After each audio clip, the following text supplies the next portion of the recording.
Hello everyone, welcome back to my channel.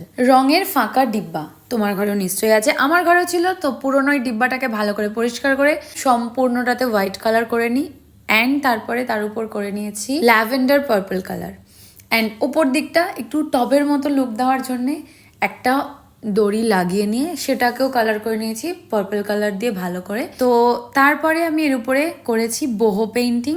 তোমরা অনেকেই আমাকে জিজ্ঞেস করেছো যে কি কালার আমি ইউজ করি বা কি কালার ইউজ করলে ভালো হয়। কোনো রকম ওয়াটার কালার আমি ইউজ করি না, বিকজ এগুলোতে গাছ থাকবে এবং গাছে তোমাকে ওয়াটারিং করতেই হবে ডেলি বেসিসে বা একদিন ছাড়া দুদিন ছাড়া। তো ওয়াটার কালার করলে কিন্তু কালারটা নষ্ট হয়ে যাবে। তো আমি যেটা ইউজ করি সেটা হলো অ্যাক্রিলিক কালার, যদিও ওয়াটার বেসের কালার কিন্তু তবুও ওয়াটারপ্রুফ।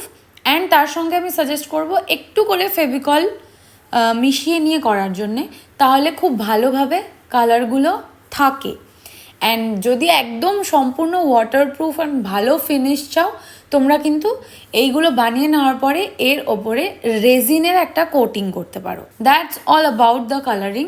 তার মানে কি, অ্যাক্রিলিক কালার ইউজ করো অ্যান্ড লাস্টে উপরে একটা রেজিনের কোটিং করো, ব্যাস দ্যাটস ইট। তাহলে তোমার এই টপগুলো পার্মানেন্টলি ফর লাইফ লং এগুলো একদম তোমার ওয়াটারপ্রুফ হয়ে যাবে, কোনোভাবেই এই রঙগুলো আর ওঠার জায়গাই নেই। আশা করি ইনফরমেশনগুলো তোমাদের কাজে লাগবে।